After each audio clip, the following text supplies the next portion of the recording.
Hello everyone, we are live on air with Live on Air, and welcome back to another Philosophy Thoughts episode with me, Olivia Calladine-Smith, your host. I'm a university student at the University of Bristol studying philosophy and French, and I have a passion for philosophical debate and meaningful current discussions. Now, I want to show you how you can use philosophy to tackle your everyday life problems as well as other ethical dilemmas. We will be going from discussions on social media, AI, and other current affairs to crime, relationships, and tips for success and growth. Live on Air is a safe space where you can contribute your controversial and uncomfortable questions so that I can discuss them and tackle them with you all. And for the students out there, you will also be gaining exclusive tips and advice to academic success. I cannot wait to discuss with you all in this judgment-free zone. You can expect to start thinking like a true philosopher. You're watching Live on Air.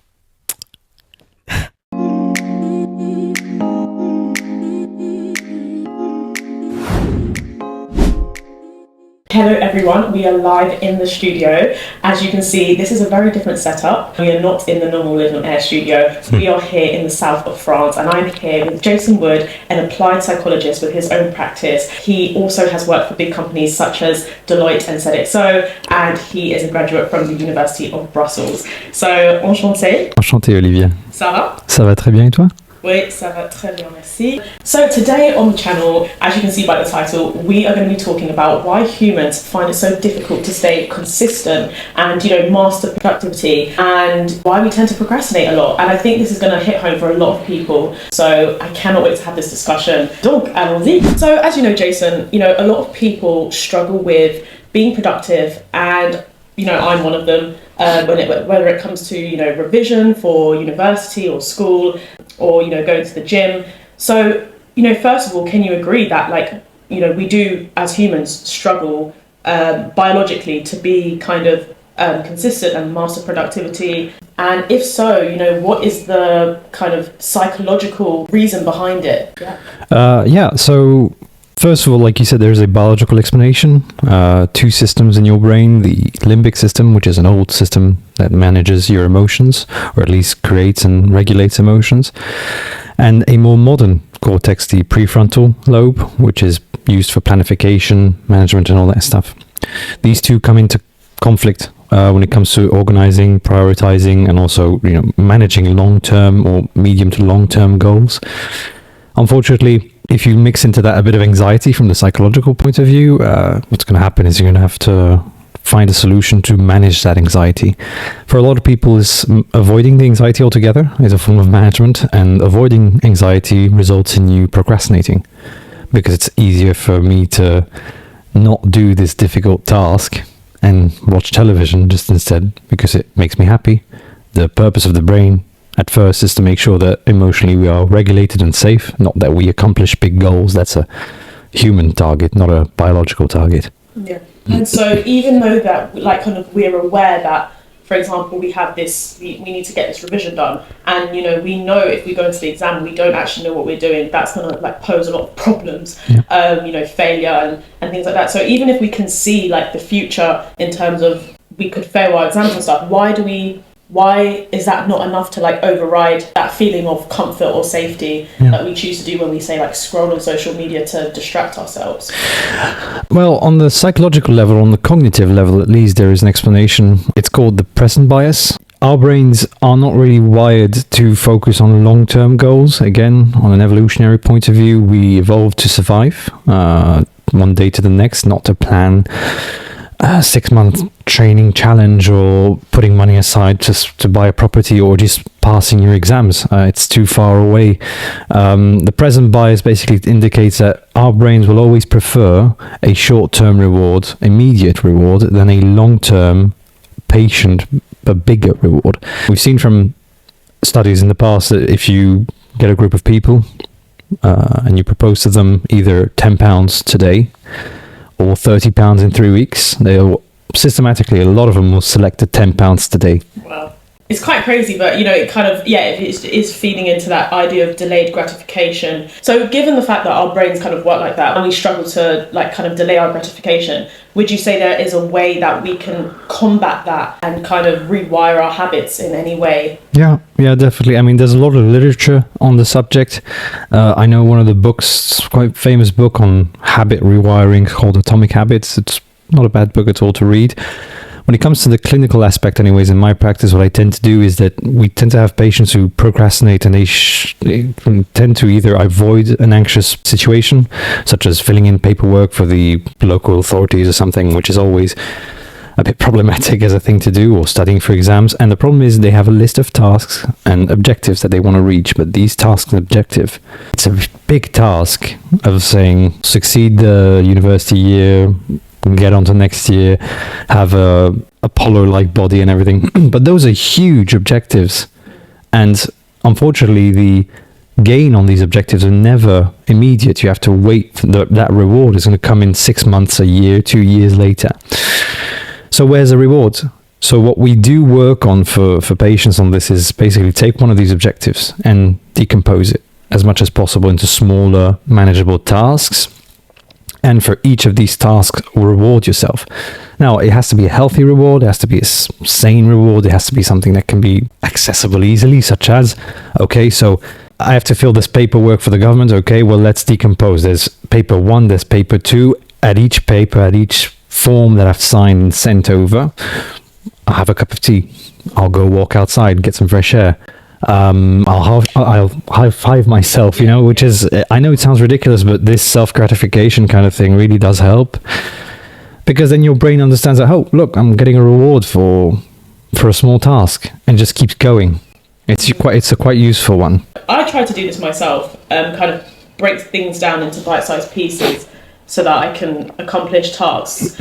But I feel like kind of perfectionism can come into that sometimes. Yeah. And maybe, whilst you're doing one task, would you say it's also normal for the brain to start thinking about the future, and kind of, you can't actually focus on, even if you try to break it down into bite-sized pieces, you can't even really focus on what you're doing in the moment, because you're always there's always a fear of the future. So how would you even overcome that as well? Well, that's something that's very, very present in therapy as well. We notice that people are always looking ahead. What I tell my patients is that either they're looking too far ahead or they're looking too far back. Yeah. There is a movement in cognitive behavioral therapy, which is the most dominant form of psychotherapy today. There's a movement called mindfulness-based cognitive therapy. So it's all about living the present moment and remembering that, well, okay, maybe there are challenges coming up tomorrow. Maybe there were disappointments yesterday. But actually, we should focus on the present moment right now. Yeah. So we get into breathing exercise and everything. It just sort of rewires you to think, okay, well, hang on. I'm not sitting at the examination at university in 2 weeks, or I'm not sitting in front of my teacher when I failed the exam 2 years ago. I'm actually just sitting in front of my desk right now, looking at my paperwork, looking at my courses, looking at my revisions. I should maybe focus on the present moment. So indeed, that there is definitely a moment where we look too far ahead, and what we try to do is to refocus the present moment. What can we control? What do we work on? Can we actually control the future? Can we really focus too much on the future? There's this notion of uncertainty that comes in as well. As humans, we really don't like uncertainty. Yeah. And we try to manage it as best as we can. Therefore, I don't know what's going to happen in 2 weeks at the exam. Translates into your brain as, I'm going to try to fix it. I'm going to try to find an answer to that question. And maybe the answer is not going to be pleasant. Oh, I'm going to fail. Well, you know what? It generates anxiety. I'm going to fail. Well, I can't fail if I don't think about the exam. Therefore, procrastinate. Yeah. Just do something else completely. I'm going to go play some video games because video games protect me from the exam. Well, theoretically, in the present moment, for sure. But at some point, you'll have to face the exam. That's the procrastination example. You mentioned perfectionism. Perfectionism tends to lead also to procrastination. And it's not an obvious causality. I wouldn't say it's a causality link. It definitely is a form of there's definitely some sort of statistical relationship between the two things, because perfectionism will tend for you to create these massive objectives that can be sometimes very difficult to reach, whether it's on a paper, whether it's on your physique, whether it's preparing for your future financially, and all that stuff. And these unrealistic, unachievable objectives, eventually you're going to start noticing that you're not reaching them. Yeah. And so at some 6 months down the line, you're going to look at that list of objectives that you had for yourself, and you think, well, actually, I haven't reached any of these objectives yet. And instead of thinking, well, it's because they're huge objectives and, it takes time. We are very critical of ourselves. Your brain automatically is going to go to it's because you're not good enough. And that creates anxiety. And what do? We try to avoid anxiety. So we procrastinate. Therefore, having this perfectionist mindset is great for a lot of things. But unfortunately, it can also lead to anxiety. It can lead to procrastination because we try to set these unachievable goals, realize that we can't reach them. It makes us feel bad. And how do we avoid feeling bad? By not thinking about it. Go do something else, play video games. Helps, for sure, yeah, absolutely. Yeah. So do you think we can really be kind of responsible for our procrastination, or are we kind of like controlled by our minds and by the fact that like our society is moving, faster than our brains are evolving? No, you are correct on that. Definitely, our brains have not. Sometimes we tend to hold ourselves responsible for things that, of course, there are underlying psychological, neurological, and neuropsychological factors that we really don't master yet, or maybe we'll never master. For sure, we think that our brains have evolved as our society has. So 10,000 years ago, the whole point was to survive and make it through the next day, reproduction, hunting, gathering, that kind of stuff. Yeah, unfortunately, our brain probably hasn't changed that much. That's why we still have very much of a fight or flight reaction in the fear systems. It causes anxiety as well. It's a very primitive form of response, but it's still there because, again, society 10,000 years ago was nowhere near what it is today. But our brains are probably quite similar from what they were 10,000 years ago. Yeah. So it's quite difficult. Now, to go back to your question, we can definitely look at procrastination and these kind of conditions, psychological conditions and consequences for anxiety. We can look at them as, okay, it's not your fault. And I don't like to put responsibility on people straight away, at least, because people don't know what procrastination is. They don't know how it works. Sometimes they don't realize they're procrastinating as well. Often is an unconscious movement from your brain to push you into a certain direction. But I think once you start realizing what's going on, or people, your colleagues, your family, your friends, your partners, your managers, all that stuff, start telling you, hey, there's a problem, it is up to you then to try and fix it, or at least try to manage it. Procrastination will always kind of be there, but as long as you try to manage it, it'll be fine. But yeah, you do have to find a solution to manage it. And after you've identified the issue, it is up to you to work with yourself, document yourself, research, look at your habits, try to improve yourself, or maybe just talk to a therapist. That's why we're here. That's where we're trained in this. So we know how to help.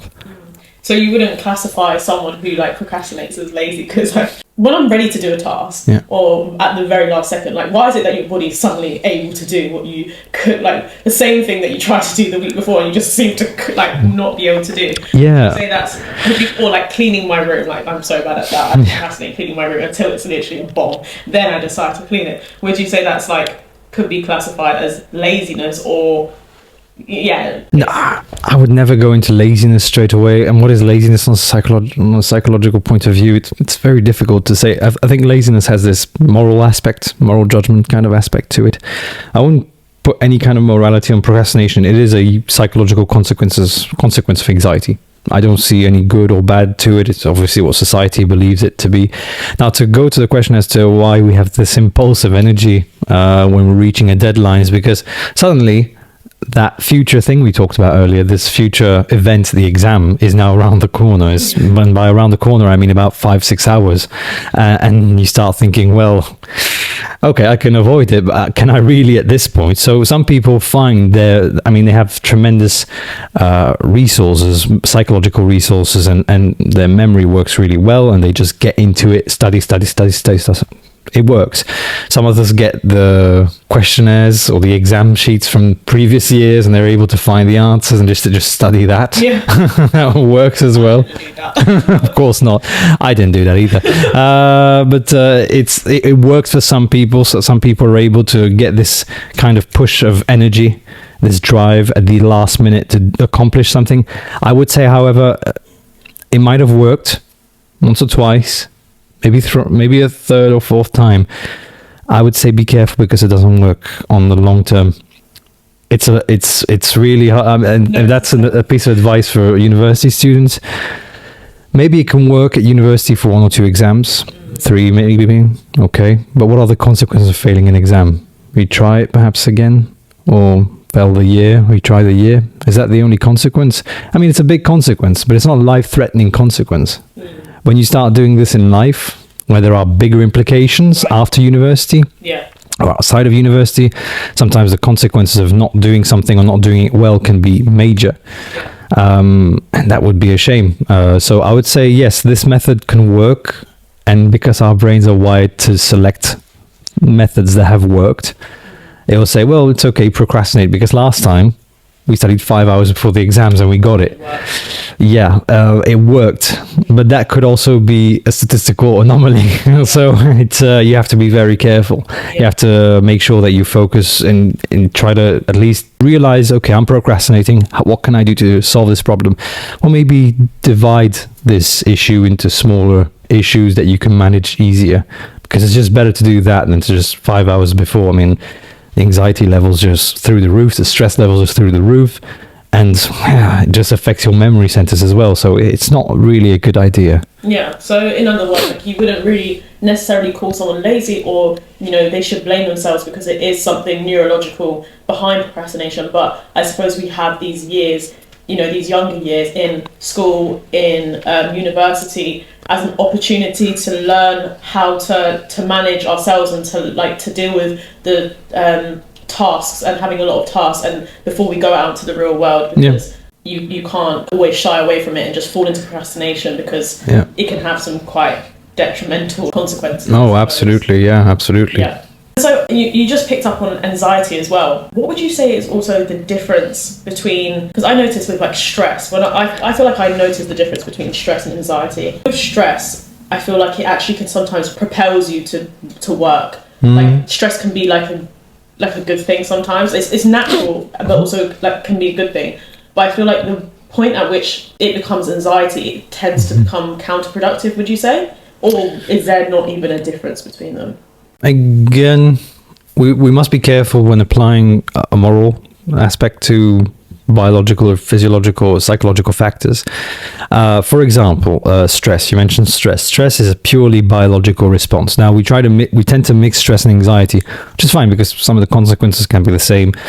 Stress is a biological response that is activated by you seeing something or hearing or imagining something that makes you afraid. It's a very primitive response, evolutionary response based on our fight or flight reaction that triggers a hormone called cortisol in the bloodstream, and it allows to activate skeletal muscles, reduce vision, kind of disengage the bowel organs, so you can either run or fight, right? It's a very much a biological reaction to a danger. Anxiety, on the other hand, is a psychological response to a persistent worry. So what if this happens? If X happens, then Y will be the consequence for me. Or if I do X, then I'll be perceived as Y. So it's very much a worrying kind of loop that installs itself in the emotional centers in your brain. And then there's a whole question we mentioned earlier of uncertainty. You mix the worrying with actually, I don't know what the answer to this worry that I have is, because there are so many answers. I'm going to select all the negative ones. And so you have stress as a biological response, and anxiety very much as a worrying psychological loop. So it's very much more the psycho-emotional kind of issue.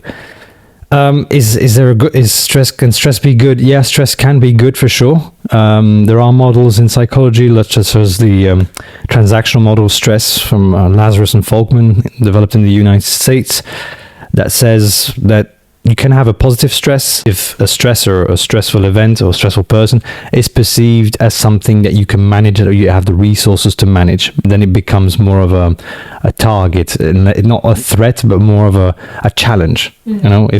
If a stress becomes a challenge to overcome, because you may have the resources to overcome it, great. But then if you think, well, actually, I might not have what it takes to deal with this, then it becomes a threat, and then it becomes that negative stress that becomes chronic.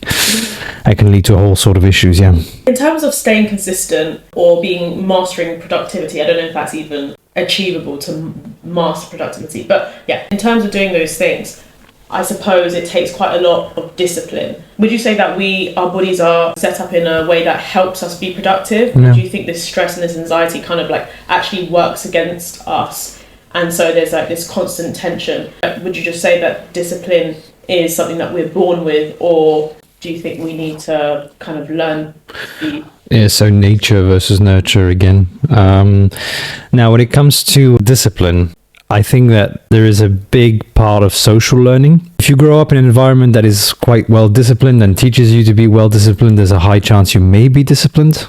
But then again, maybe not. Who knows?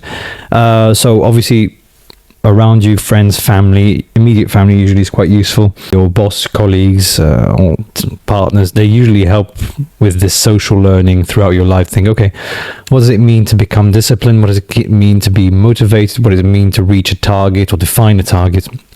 There's definitely a social element, sort of acquired part. When it comes to the biological aspect, I don't know about the biological aspect. I mean, for sure, there may be some biological factors that help, genetics as well, that can sometimes, I'm sure, create people who are maybe more prone to stress, a production of the cortisol hormone specifically. I'm not too sure about that. However, we do know psychologically you can have certain personality traits, such as conscientiousness, which is a personality trait we can find in the Big Five personality inventory. So the Ocean methodology, which is openness, conscientiousness, extroversion, agreeableness, and neuroticism. People who are more conscientious, perhaps on this personality test, will be people who have more productivity, perhaps people who can maybe imagine that they can reach their goals easier. There's definitely some psychology behind it. There's definitely some genetics behind it. I think the social part is huge for sure. And then personality is all about whether it's acquired or it's a nature thing as well. We don't really know about personality yet so far. So when it comes to discipline, it probably is a mix of both. Perhaps there's definitely some genetics that come into play, maybe not for discipline itself, but at least for stress management. Maybe there is an answer as well when it comes to personalities, if you're born with a personality or not. So that could be the nature part, but I think the nurture, social learning from peers, it's huge. If you're not able to learn what discipline is, either by watching people being disciplined or actually watching people not being disciplined and think, I don't want to be that, I don't think you can really be well disciplined if you don't learn it from people. I would go more towards the nurture, but there's definitely, you can't forego the nature part. Yeah. And so for the people who may be watching this and who are struggling with mastering their productivity and being consistent in anything they want to be consistent in, but perhaps they haven't been haven't had the kind of upbringing or being surrounded with people who are necessarily disciplined, but they recognise that this is a problem and it stops them from kind of achieving their goals. What would you kind of say to them if they're really wanting to be more consistent? So for people watching this, trying to master their objectives or at least try to get a grip on the productivity side of their lives, I would say the first major thing is to define what exactly is it that you want to achieve. It's important because sometimes you just say, I just want to be rich, or I just want to be free, or do the job I love. But what does that mean? Yeah. We actually need a good definition. So please try to define your objectives and then make sure to think, okay, is this the macro level? Is there no way that I can decompose or restructure this objective into smaller achievable tasks? Yeah. Because if your objective in life is to say, I want to own a French castle in the south of France, okay, that seems to be it's not far-fetched, but that seems to be quite a big goal. How are you going to get to that? Right. If that's your objective for the year or the 2-3 years upcoming, well, you're not going to get that castle in 6 months or a year. It'll probably be 2-3 years, maybe later. Yeah. And that's the ultimate reward. Like we said earlier, we need to have rewards on the small term. So make sure you decompose the objective. I would say, for example, people who watch this channel, perhaps who want to succeed at university, get their year validated or go into a master's degree or something. Why are we doing it? How can we break it down to smaller, reachable objectives I think there's a methodology that we call the SMART methodology as well for objective management, which is very good. I think it's a methodology that we still use in companies today to make sure we defined objectives for employees that they can reach, that are measurable, that can actually be achievable, that kind of stuff. Yeah. It's a good way of doing things. Just make sure you divide it and reward yourself all the time. Mm-hmm. And if you notice procrastination, name it, write it down. Okay, I'm procrastinating about what? What am I worried about? Oh, I'm not studying, I'm playing video games or having a few drinks with my friends. Again, nothing wrong with these activities, but if you're doing this to avoid something, why are you avoiding? Oh, I fear I might fail my exams. Okay, well, that's a normal fear to have. Yeah. But you'll definitely fail if you're procrastinating. Well, on the other hand, if you try to study, well, you may be reducing the risk of failing. Yeah. And then, of course, psychologists, that's why we're here, therapists, mental health counselors, and in a certain sense, maybe psychiatrists. We're here to listen to you and to talk to you and guide you through this. And there are career coaches as well that can help you. I think there's plenty of specialized people out there that can help on these questions. Yeah, so just being, like you said, going back to living kind of in the present and not looking too far ahead. Yeah. Because if you do that, then you can see how, like, long term, how you actually have to take step by step to get there, rather than kind of just jumping to the future and making it quite idealistic or unrealistic to reach that long-term goal, just kind of making those short-term goals. And, for example, with studying or the gym, kind of just showing up each week or each day and just taking it actually day by day. I've got to accomplish this to then be able to move on to this tomorrow. And over time, that will build up to being consistent. Yeah. And I suppose always having the future in mind, like, of course, this is what I'm getting to, because that will help you be consistent, because you'll be thinking, well, if I go day by day, I will get there eventually. Yeah. So not losing sight of that end goal as well. I think when it comes to the gym specifically as an example, I think it's a very good example with this one, because it's one of these things where you have to look quite far away. Let's say you're starting off at the gym, young guy starting off at the gym perhaps, and you want the body of Apollo. That's not something that can be reached overnight. It's going to take a lot of time, a lot of work, a lot of nutritional checks and balances as well. So it's going to be a lot of work. However, it's not unachievable. We just need to make sure that we understand that the ultimate reward, i.e. the body of Apollo, is later. Might be 2 years down the line, depending of where you're starting from. I think the great thing, like you say, is getting back to the present. Like, okay, keep in mind that this is why you're here. It's 5 a.m. You're at the gym. Why am I here? Well, there's a good reason. You know what you're looking for. It's just going to be difficult to reach. So focus back on the present. Okay, you're at the gym. It's 5 a.m. How do you feel? Tired, but after lifting a few weights, maybe running for a bit, or maybe it's the swimming pool or whatever. Actually, I'm feeling good. Yeah, it's good. I was tired, but actually I felt really good proud of myself. Well, there you go.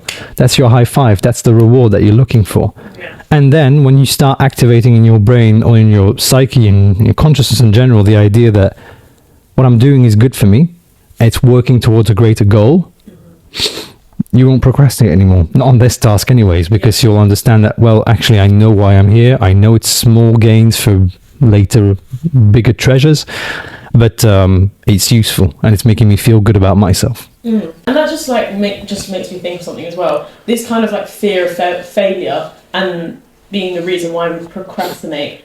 Do you think that kind of highlights anything to do with your own self-esteem, or the fact that you already believe before you've even kind of actually done anything that you're going to fail? Do you think that means that someone should kind of also work on themselves, or do you think it's quite normal across like everybody to just feel like that? Procrastination can be normal. Again, it can be something it is actually probably very widespread as well. I mean, you can probably find it in a lot of people on different activities. Some people procrastinate for work, others for sports, others for nutrition, others in their relationships as well, sometimes with their partners. Now, self-esteem is a predictor of a lot of things. Well-being, so psychological well-being is one. I don't know if it can be a predictor of whether you're a procrastinator or not, but it definitely doesn't help. Because imagine, okay, let's take the example we took earlier with the exams, right? So, I have exams in 2 weeks, I need to study. Oh, but your self-esteem kicks in, where it's like, well, actually, you're not that good.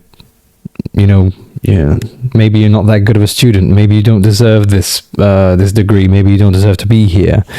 You're going to fail. Well, that's not helping the original anxiety of failing. It's probably making it worse, and therefore, yes, you're going to procrastinate even more, or worse, you could break down. And that's, self-esteem is still to this day a very major, big one when working on procrastination. You have to get people back on a good self-esteem scale. And I think social media definitely plays a terrible role in this. Going on to social media, actually being one of the tools that a lot of the younger generation are using in order to help them almost like procrastinate and shut off from the things that we know that we need to do and from the success that we need to reach, and just try and stay comfortable instead. How do we just manage social media in terms of self-esteem, we were just talking, but also just procrastination? Yeah. When it comes to social media, look, I'm not going to be too critical of it because I know we're going through social media. I have my own limited small social media presence as well. I like to use it for leisure, talking with friends, sharing things with friends. I think it's nothing. The ultimate idea behind it is not too bad. Unfortunately, you also have people who share unrealistic life goals and life achievements on there. People who just share like, oh, look at me, I'm living here. Look at my beautiful partner. Look at my beautiful physique. Look at my beautiful car. Look at the money I have in my hands. And then you have this young kids who's maybe is not growing up in a great house, maybe the financial condition is not great either, and he sees this online. Now, if it's a motivator for him to go on to achieve these things, fine. If he's happy with that, it's fine. What tends to happen, unfortunately, is the opposite thing, is that, oh, look, I'll never be like this person. So it just crushes your self-esteem. I think when it comes to social media, there needs to be a very, very good amount of management on your behalf. So it's all about, okay, well, scroll on social media. It can be funny, sure, no problem, just go on it. But when you open up Instagram, TikTok, or whatever, ask yourself, why am I here? Am I here for actively looking at a few videos, a few shorts or whatever for 5 minutes, laughing a bit, sharing some stuff with some friends, maybe answering somebody? If it's fully conscious, that's fine. Yeah. But if you've been on social media and you just ask yourself that question after half an hour and think, well, what have I been doing? What have I just been doing for half an hour? It draws a lot of brain power. It is scrolling on social media, actually. It takes a lot of brain power, so you feel tired after an hour of scrolling, even though you just sat there and done this, but it's a normal consequence. It just doesn't help because it reduces self-esteem, ultimately. I think we must be very careful with it. Manage the time, basically. Put a timer. If you decide, okay, I'm going on Instagram, here's my timer. I'm going on TikTok, here's my timer. I know some people who don't actually read what they're scrolling. They literally just scroll and just do it as like a kind of like a, would you say, transactional? Indeed, it's doom scrolling, I think is the term. Yeah. Look, I'm not going to try to take the high ground on this one because I have been guilty of doom scrolling as well. I think we all do, and but the thing is, these apps are designed in part with ergonomic psychologists and designers, system designers, and we know how to pull your attention in and not to let it go. Unfortunately, so it's also the dark side of design, and we're going to design these apps to make sure that you don't leave them. Unfortunately, if you don't leave them, that means your attention centers and concentration and memory centers in some sense are also very well active, and it consumes a lot of brain power. And doing this before bed, beyond the blue light of the screen, which is already bad for your vision, all of this presentation of, oh, look at me in Bali, look at this in Dubai or whatever, it destroys slightly your self-esteem before going to bed. I guess it's just kind of noticing that you're actually using social media to procrastinate so much, because even me, I had to delete some of my social media platforms, or at least just change kind of what I was using it for, so that every time I came onto it, it's like, okay, why am I here? I'm here because I want to post some stuff about my podcast. I'm here because I want to give something motivational out. I'm here because, and that kind of helped me take the power out of the social media. Sure. I deleted Snapchat, things like this. These companies, I won't name them, but these companies know what they're doing on that level. It's almost manipulation in a certain sense. Look, I don't even mind people posting for leisurely reasons or for social reasons. Oh, here's my burger at the restaurant, or here's me and my friends at the beach. I mean, it's fine. I think it's fine. I think that's what Instagram was for initially anyways. pictures of you at the beach and picture of burgers. I think that's probably why it was invented. Which is, again, not a problem as long as you're conscious about it. Why am I posting this? Oh, because it's a great picture of me and my friends, and I really love that picture, and I want the world to see it. Fine, absolutely. But if it's about building self-esteem through this picture, thinking, well, I don't trust myself, but the likes and the comments I'm going to get are going to help me feel better about myself, that's not going to work. Yeah, I mean, everything within reason, I suppose. You don't want to be on, you don't want to take it to the extreme. Of course. You know, just use it reasonably. Of course, yeah. So just to wrap this up, would you say our actions are mainly controlled by our impulses, or do you think we act more out of like wired habits from what we've learned previously? I think it's a mix. Unfortunately, as is the fun answer in science and psychology, most of the times it's a mix. It depends. Look, we can have impulsive reactions, such as, you know, getting angry at our partners who are just asking how we're doing, perhaps. We can have an impulsive reaction at the shop. Maybe we're thinking, oh, that piece of chocolate actually looks very interesting, and I'll just put it in. And you're not thinking that you're on a diet. I don't know, that kind of stuff. But I think there's a lot of rational thinking when you're acting as well. And thank God. Because let's imagine you're at school, right? And you're in university, or maybe you're at work, and you meet a classmate or a colleague, and that person's not been very kind to you or whatever, and you see him come up to you. Maybe your impulsive reaction is to want to beat them up, but you can't, can you? I mean, that's what differentiates us from other mammals who have maybe not this planification, control, inhibition, flexibility part in our prefrontal cortex. Allows us to think, oh, I know what I want to do, but I can't for legal and group rules reasons. So yeah, it depends. I think we do tend to act a lot on impulse in life. Perhaps we act more on impulse for what we perceive to be less threatening issues. For example, I talked about that piece of chocolate at the store, even though you're on a diet. What's the consequence of you eating that piece of chocolate even though you're on a diet? It's minimal, right? You're going to enjoy it. Yeah. You're going to enjoy that piece of chocolate. Sure, it might mess up your diet for a few hours, but okay, that's it, right? So you can act on impulse there because the consequence is low. However, go back to the example of you going to the office. Maybe your boss has been yelling at you for once too many times. You can't turn bang and hit him or hit her, right? Yeah. Because the consequence there is not just, well, I've just had a piece of chocolate. No, the consequence there is, well, possibly I'll definitely lose my job, and I might even go to jail. So obviously the consequences are bigger. So yes, we do act a lot on impulse. Again, we still are a mammal, but I think our prefrontal cortex does help us. We call this executive functions in the prefrontal cortex, such as planification and inhibition, that help us control ourselves and control our impulses. Yeah, it's difficult because I suppose this just goes back to the question of, you know, mastering productivity and being consistent. And I suppose, you know, when it comes to impulse, it can be very difficult to be consistent and be productive and not procrastinate because, you know, our impulses can just tell us, oh, just have the chocolate, it's fine. Like, yep. You know, as opposed to actually thinking it through rationally. But that one really is, the first thing we tend to do is judge ourselves. Oh, how dare you even consider picking up this piece of chocolate even though you're on a diet?